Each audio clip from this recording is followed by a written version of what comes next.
On today's show, can Luka and Kyrie win a title together as a duo? Then, how do the Mavericks build a solid title contending rotation around them? I've got Slightly Biased here to talk about all that and more on today's Locked On Mavs. I'm Luka Doncic, and this is Locked On Mavericks. Mavericks, NBA champions. Bang! Bang! It's good, and the Mavericks have won the game. If you don't believe, you shouldn't be here. Loyalty never fades away. And welcome. You are locked on to the Dallas Mavericks. My name is Nick Angstadt, media member and NBA channel manager for the Locked On Podcast Network, your team every day. Thanks for being part of the show, making Locked On Mavs your first listen every day. Join the Raccoon Squad, be an everydayer, subscribe, follow for free. Just search Locked On Mavericks wherever you get your podcast or on YouTube. But the best way you can help us grow the show is to listen every day and to comment anything below. Let us know in the comment section who on the Mavericks could be, or is right now, a high-end rotation player on a title team. Curious what your thoughts are on some of the Mavericks players. This episode is brought to you by FanDuel Sportsbook, official sportsbook partner of Locked On. Make every moment more. Right now, new customers can bet $5 and get $200 in bonus bets guaranteed. Visit FanDuel.com/LockedOn to get started. If you want to support the show, text me, get text alerts from me on Mavs rumors and more. I summarize if there's interviews on other podcasts and things like that. I'll send that out. I'll do film, like watch back breakdown type things. I've done a couple on Jaden Hardy and Josh Green this weekend. You can go ahead and subscribe to our subtext. Click the link in the description. Text the number on the screen right there, right under my name. Check it out. And text that, and then you can get text from us straight to your phone. Joining me today, multiple-time guest, friend of the show, just overall internet. I was trying to explain what your like whole deal is to my wife today. Well, she was like, "Who's on the podcast today?" And I was like, "He's just like a goofball. Just Mavericks." I'm an icon. Mavs internet icon, slightly biased from his YouTube channel as well as biased slightly on Twitter. What you got for me today, Slightly? Oh, just living the dream. A month away. What, 2 days away from Mavs? Well, I guess as of the time of recording this, 2 days away from Mavs camp starting, and it'll be here before you even know it, and then it'll be over before you even know it. Camp starts on Wednesday, whenever you're listening to this, and I'll be there. We'll have some updates. You can subscribe to the subtext and get the updates from there. We'll have Media Day on Friday. Isaac and I will be doing our interview station again. Let's go. We're going to be interviewing a bunch of Mavericks and see if Kyrie shows up. That would be something else. I don't expect him to. He never does for any of these things like this. But hey, it's a new dawn. It's a new day. It's a new life. You know. Yeah, that would be quite the get.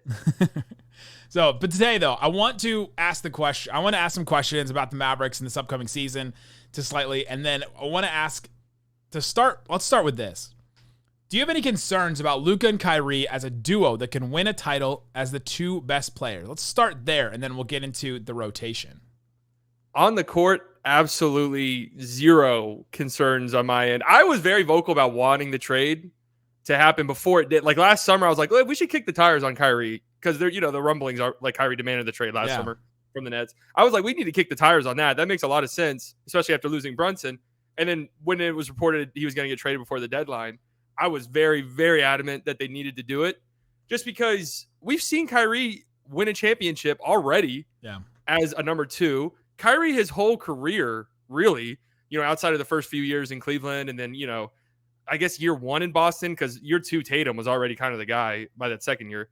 But like he's always been the number two. And in brief instances in Brooklyn, the number three. So, yeah, I feel like he's a great guard to put next to Luka because he can do the on-ball stuff.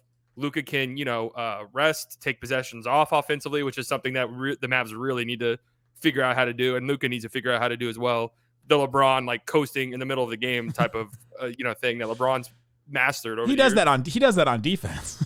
Yeah, that's Luka's problem. He does it defensively. He needs to start doing it offensively. Yeah. But Kyrie can handle the ball in those instances, and he's a very dynamic off-ball guard as well. So yeah, they're a really great fit. And offensively, they were dynamite last year, even though obviously the results weren't great. The offense was still really good.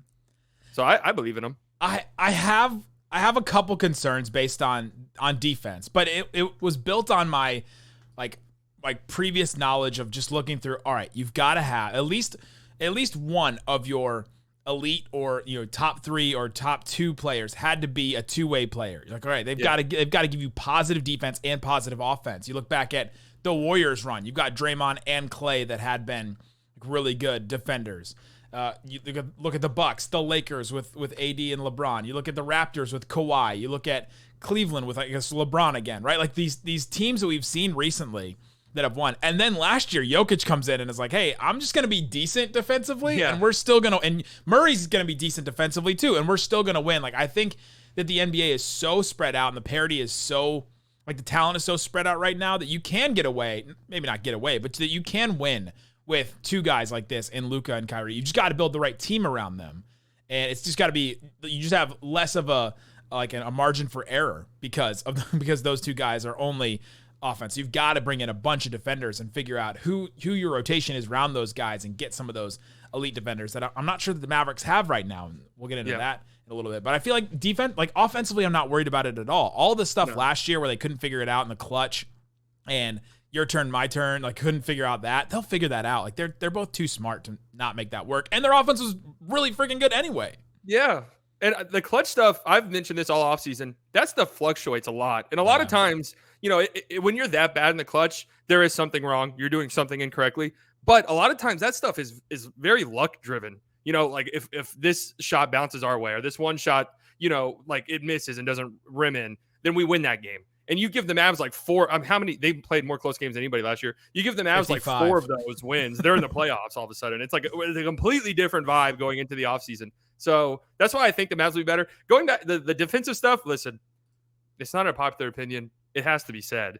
That's a Luka concern through and through. Like what you just mentioned, all the players you just rattled off were the best players on their teams. He has to be, like you said, Jokic, where defensively, he's passable. You're not getting killed by, like, teams aren't hunting him. You're not getting completely killed by him falling asleep off ball, which is what Luka's prone to do. That's just the reality of the situation.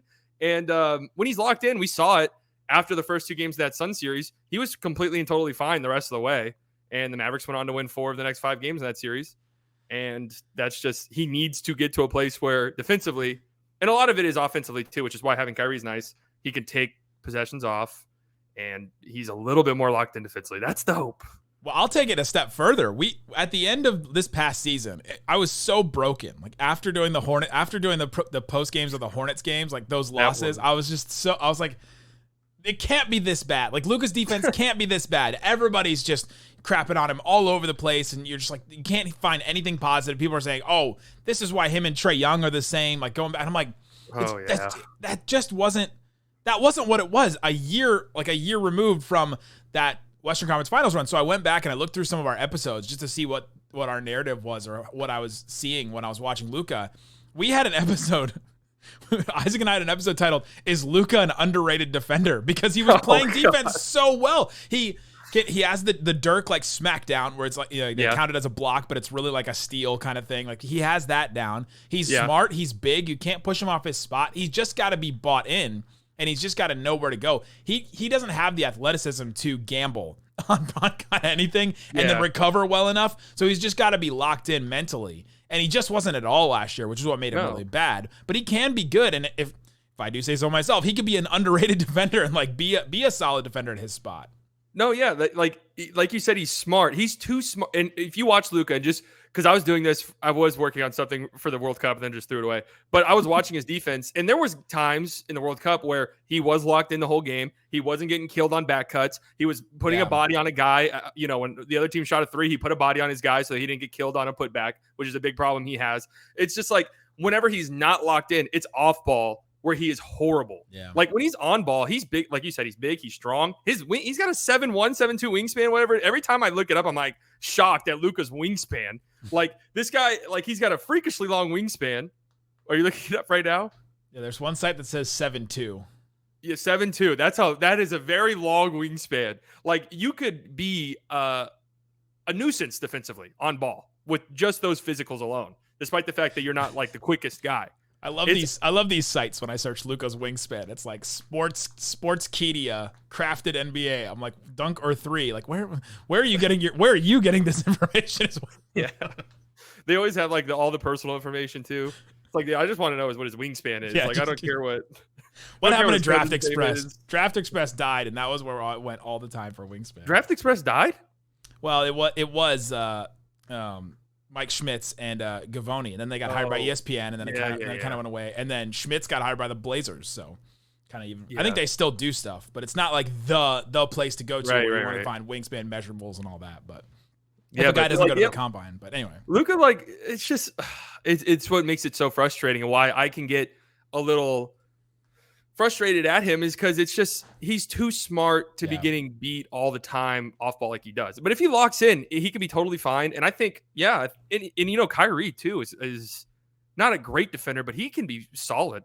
He was their best guard defender at the end of last year. That's a low bar though. I'm not lying about that. He was like even Reggie Bullock, like and Josh Green considered Kyrie was the best one of them. So that's more sad than anything else. It definitely is more sad than anything, but he was at least solid. Coming up, I want to talk through the rotation because the Mavericks need to find 5 to 6 high-end rotation players to win a title in the next couple of years. Do they have them on the roster? Do they have to look elsewhere? We'll talk about that coming up.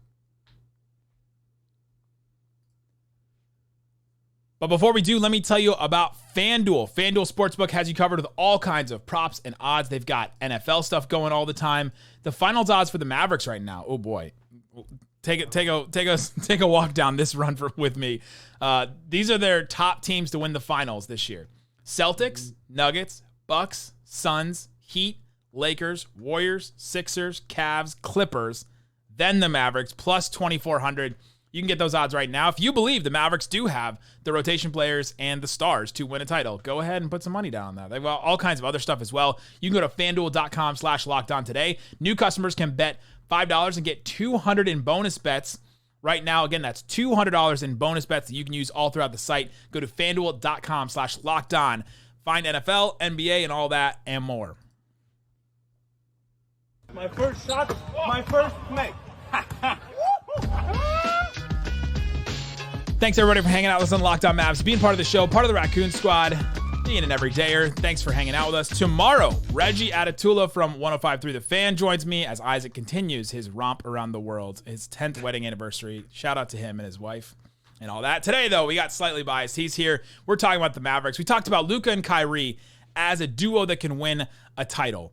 And we both think that they can. You just have to build the right team around them. And so let's try to build that team around them.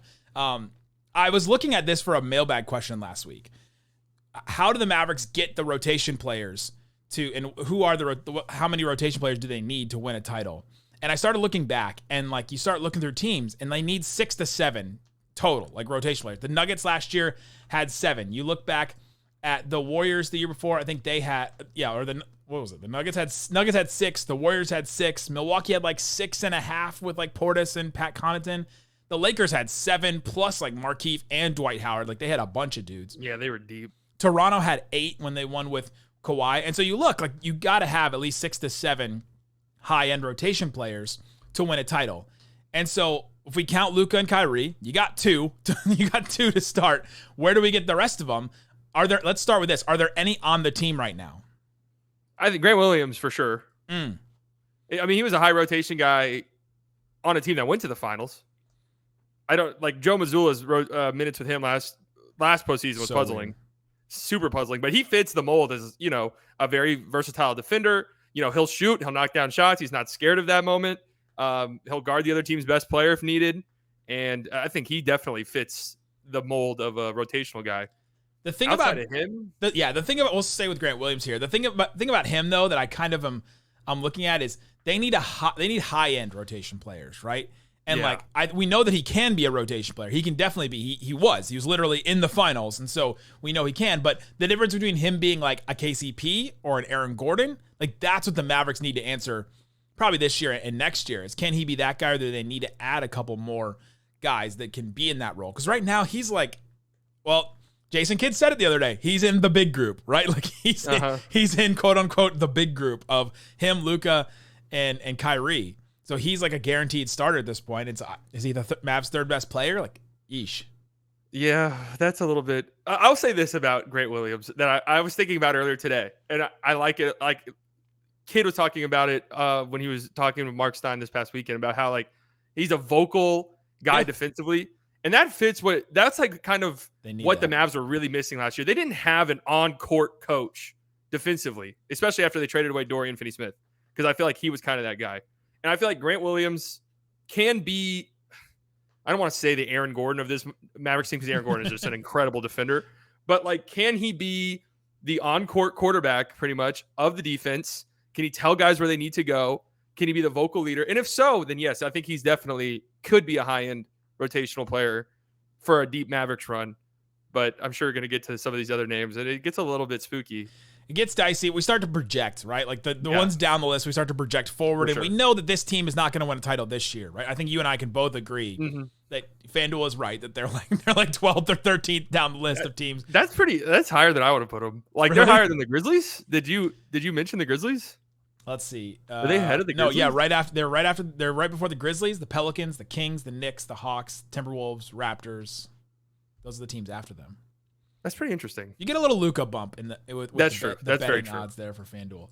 But yeah, like where Grant Williams fits in the rotation, like high end versus, solid rotation player. But you're totally right with them needing a vocal leader on defense. They needed it so bad. I said at the end of last year, one of their fatal flaws is they just didn't have leadership on the team. They just didn't have leadership of any kind. And now I think Kyrie steps into that role a little bit more. Grant Williams now steps into that role on defense, and they just need that. So I think Dereck Lively is going to step into that role eventually too. Probably not his first year, but you saw it at Summer League. You saw it at Duke, that he can be a vocal leader defensively. He's just got to not be 19 and a rookie on this team to do it and get there. So wait, do you think is Lively a part of this question? Well, we'll get to Lively, because I just want to say, do you have any other that are a high end like title run rotation player right now? Because it's Grant, Luka, Kyrie, and anyone else. I can't say high end right now.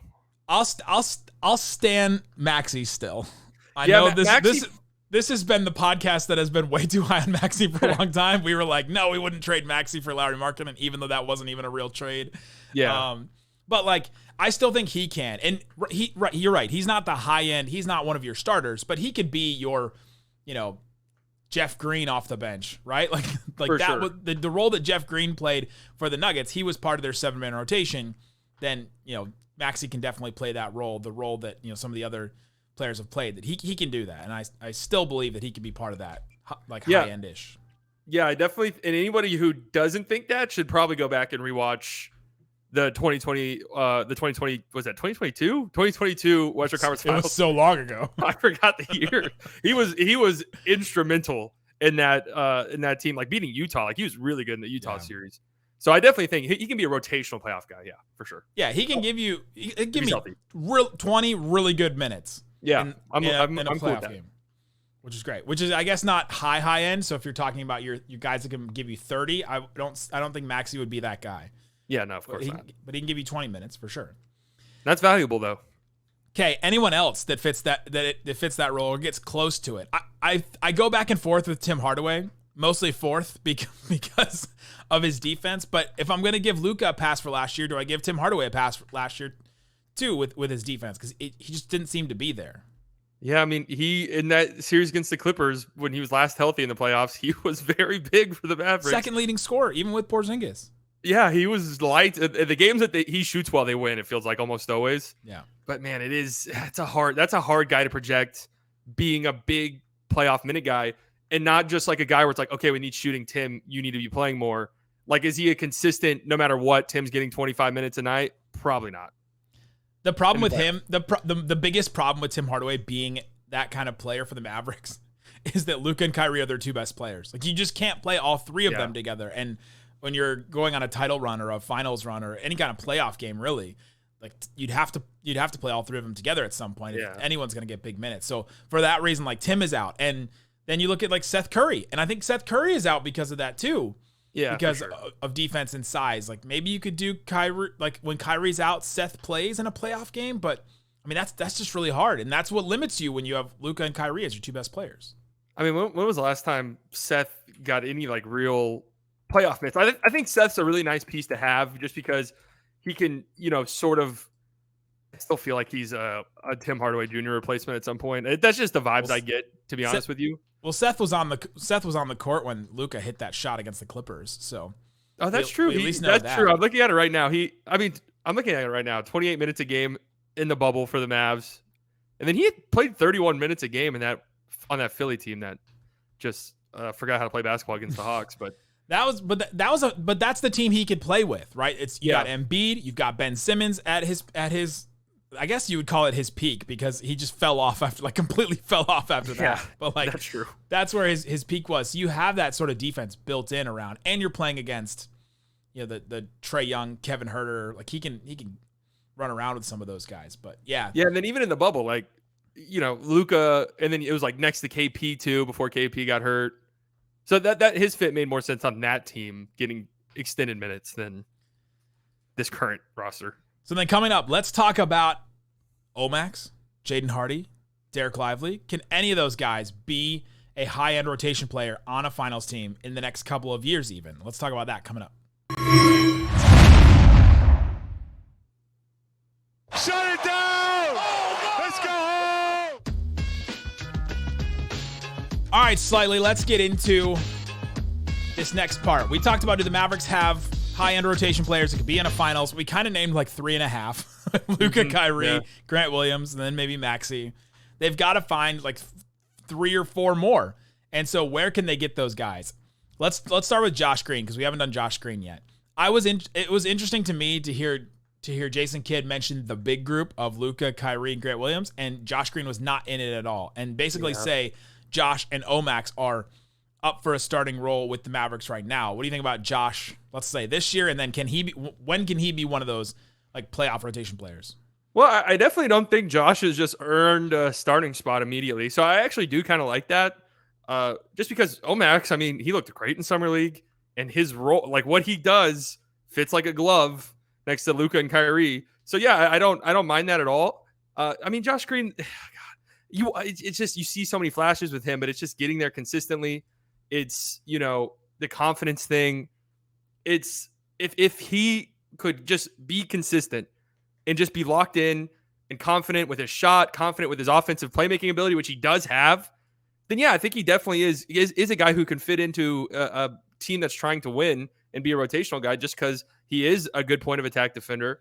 He is smart with the basketball in his hands, almost to a fault at times, because you just want him to shoot sometimes, but he's just trying so hard to make the right play, when sometimes the right play is just shoot or go up with it. If you miss, whatever. He had some of these passes for Australia that I know you saw too, where he's hanging and just looking around the corner to try and find the right guy to pass to, and just whips a pass the complete opposite way where you'd think that he would pass the ball. It's not straight to the short corner, or it's not straight to a guy cutting. It's the top of the key or right behind him. And he maybe too smart for his own good at times, because he can get those off, and when he does, it's an amazing play. Yeah, no, that's the thing too. He is a legit good passer. And you saw that because the Australia team, they love moving and passing the ball a bunch. And he's a really smart and good passer, but it's just, can he get to the aggressive point that he needs to get at, aggressiveness wise, where it's okay, I have this guy on me, he's not as fast as me, I'm driving to the rim, and I'm either going to kick out or dunk. It just felt, I really wonder that Gobert block on him in that series against the Jazz, where he goes up to posterize Gobert. If he knocks down that poster, is this a different career? To me, the play was the one I keep replaying in my head is he's in the right corner. Gobert is quote unquote guarding him in the corner, and Josh dribbles in a circle instead of going right at him or taking the shot from 3. And the difference between that Josh and the Josh we saw last year was so different. He shot 40% from 3 this past year. At a certain point in the season, he was leading the league in 3-point shooting. He started really hot and was doing really well. So I think he still ends up starting. I think Kidd wants it to be some kind of competition in training camp, which I think is fine. I think he wants some of that size that Omax can bring too. Also, Josh Green's only 2 years older than Omax. So even though he's been in the league 3 years. Yeah, he's still young. He's still they need his on-ball defense. He's still really young. I agree with you. He's going to start. But I think Josh Green can be that guy in I think he could. There's a chance that he could step up and be that player this year that can be a high-end rotation player on a playoff team for sure. But there's also a chance that it could be one more year of, all right, let's establish you as a starter, and then you become that guy. Well, you want to know something? That's why I was talking about this on stream today. I am a proponent of letting him hit restricted free agency. Like PJ Washington just did. Yeah. Is he one of these guys where it's just hey, contract year, you want to make, if you want teams to really come after you, you need to have you need to prove yourself as someone who can handle the ball, shoot, don't worry about me when I have the ball in my hands. Because right now I don't know what his market would be on an open market. I really don't. I can't imagine the Mavericks would pay him more than what Grant Williams is. If Grant Williams is part of the big group, then why is Josh Green getting more than him at this point? And I said this yesterday on our show. I kind of wonder if Jason Kidd didn't include him in the big group because of their contract talks right now. Like he didn't want to give them more ammo. Have you ever seen 30 Rock? They do a contract negotiation with one of the actors on the fake show that they do. Yeah. And Liz Lemon goes up to the actors like, listen, we know you test really well with females like 19 to 34, but blah, blah, blah. And then later in the negotiation, like the guy brings up those exact numbers in the negotiation. You're like, dang it, why did I just say that and like give you more ammo in that situation? Yeah. And I think that's maybe what Jason Kidd was trying to do, is to not give a little inside baseball. Now you know. I wouldn't put it past Jason Kidd to play some games. Rick Carlisle for sure. Rick Carlisle definitely would have omitted his name. Guarantee you Kidd just forgot. Kid just forgot about Josh Green. And that is the end of that.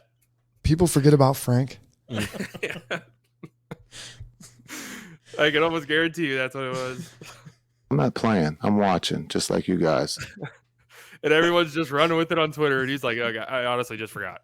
We've all been there. I'm like making a conspiracy theory out of it. Like, yeah. Because Jason Kidd, he has done that a couple of times in pressers where he's like, I don't want to forget anyone's name and leave anybody out. He didn't do it. Yeah, because he knows that it's going to because last year was like, wait, why didn't he say Christian Wood? We know why he didn't say Christian Wood. Now we know. We are fully aware why he didn't say Christian Wood. So Josh, we think in a couple years. What about, let's do Jaden Hardy now. What do you think about Hardy as a player? A tough one. Like a couple years ago, I would have said no way. But we just saw Jordan Poole be this exact guy, and I think Hardy can be exactly Jordan Poole. So yeah, I don't know. Hardy. Tyler Hero was also a player that played in the finals. Man, Hardy's hard. I don't know because I don't blame him at all for not looking like a good point guard in summer league because he's not a point guard. They tried that, yeah. Right. But then I wonder though. Okay, so where does he slot in? You don't want him to be the only ball handler. So does he play with Kyrie or does he play with Luka? Then you run into the same problems where it's like, are they too small then in the backcourt, or is there just too many, neutral to negative defenders on the court at the same time? Because we're talking about playoffs. We're not talking about March against the Pistons. God bless the Pistons. It's just not the year for them. Does he? But does God bless the Pistons? They've won in this century. It's so there's a lot of teams that have not won in this podium. They've got Kate now too. Yeah, but I don't know. He's a hard one.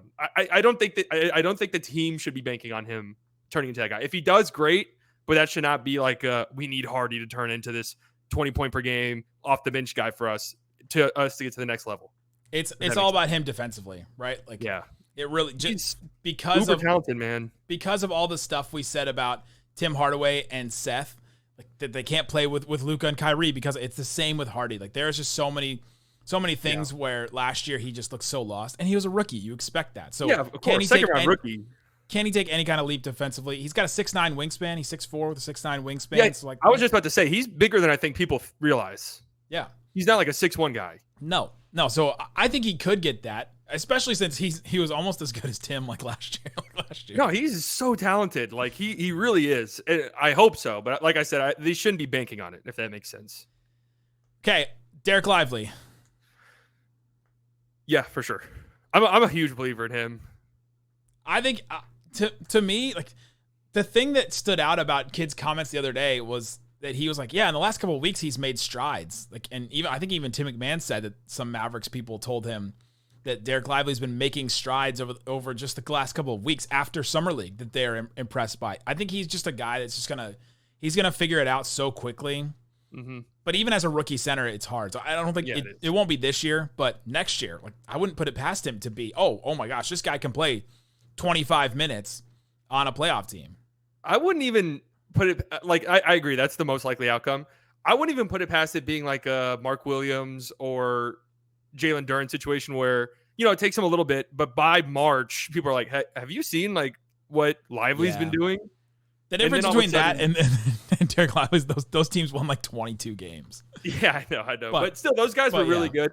Like, really, it's like can he be like a Walker Kessler type? Would be where he slots in and immediately it's like, oh my God, this guy is one of the best defensive anchors in the league already. Yeah.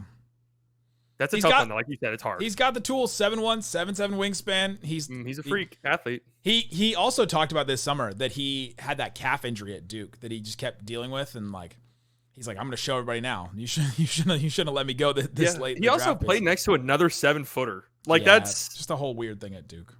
Yeah, but I agree. I think he seems like a smart player, and yeah, I mean they need him to be good. So Omax, I honestly think there's a chance Omax could be a rotation player to playoff team this year. Yeah, I wouldn't put anything past that guy. I'm so high on Omax. It's funny because I don't pretend to be a draft guy at all. But I did, a little light one going into it. And on my last big board, again, I'm terrible at this, so don't take anything. I did have Omax higher than Lively, actually. Wow. So I was super pumped that they got both. Because I had Lively kind of low, but I understood the fit was just so seamless that it made the most sense. But Omax, the versatility, the physicals, and then offensively, Summer League, he did some stuff that I was not anticipating. His driving and like finishing at the rim with his long wingspan, like that stood out so much. He can finish from a place where most people have to like start their layup, basically. Yeah. Right. Like, I mean, Jarris Walker was my like draft crush, and Omax just took it to him, destroyed him. Like I was shocked, and that might have been bad, honestly. Like seeing Omax do that, because now I'm thinking like, oh my God. But where does Omax play, though? Is he a 3 or 4? Because I'm trying to think. Can Grant and Omax play next to each other? Yeah, I think they definitely can. Because Omax can navigate screens. I think that's something he'll have to grow into. It'll be hard in the NBA to start. But I think he's kind of like shifty. Like, I don't know. He walks around like the Nightmare Before Christmas guy with like his huge legs. He just like feels like he steps over guys and around. And like, he's got a weird, like, it doesn't, when you watch him, it looks a little strange. It kind of looks like a newborn deer or something sometimes, but it just works. He's just so big and lengthy and athletic. And I think his three ball in Summer League was pretty good. And that's one area that I'm watching him to see if that translates well right away, then he could be this guy rookie year. That's the swing factor for him, definitely. If he can knock down threes. Anyone else? Dante Exum, Dereck Jones Jr., Rashawn Holmes. If Dante Exum hits like 38, 39% from three, I mean, there's a world where he's like what we actually thought Frank could be. Hold on. Yeah, hit it.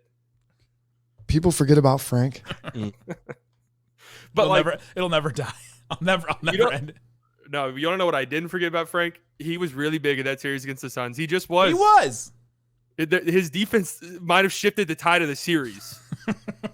I'm being dead serious. We've turned the corner. This is not off-season Locked On Mavs anymore. We can't do the Frank. Frank was the reason the Mavs beat the Suns. We can't. No, I'm not saying the reason. I'm saying things were a little bit different after he started playing a little bit more and started really roughing up Chris Paul. He was big. Yep. And if Exum, I'm sure you watched FIBA. Yeah. Dude, Australia, when he's in the game, it didn't matter who else was on the floor. He had the ball. I was so shocked by that. Like, he would play alongside Giddey, alongside Ingles, and he was bringing the ball up, initiating the offense.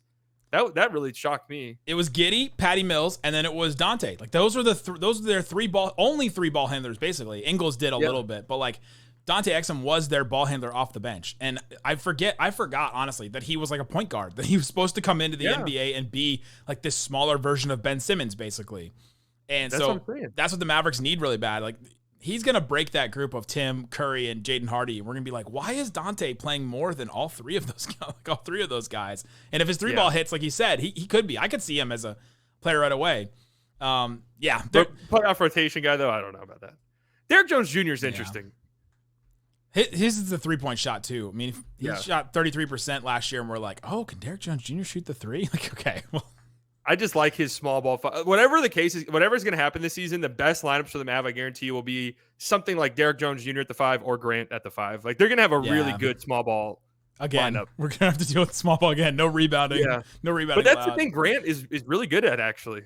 Yeah. All right, there you go. Go check out Slightly Biased on YouTube, on Twitter, and all that. Guys, thanks so much for listening to Locked On Mavs. Peace out. Boom.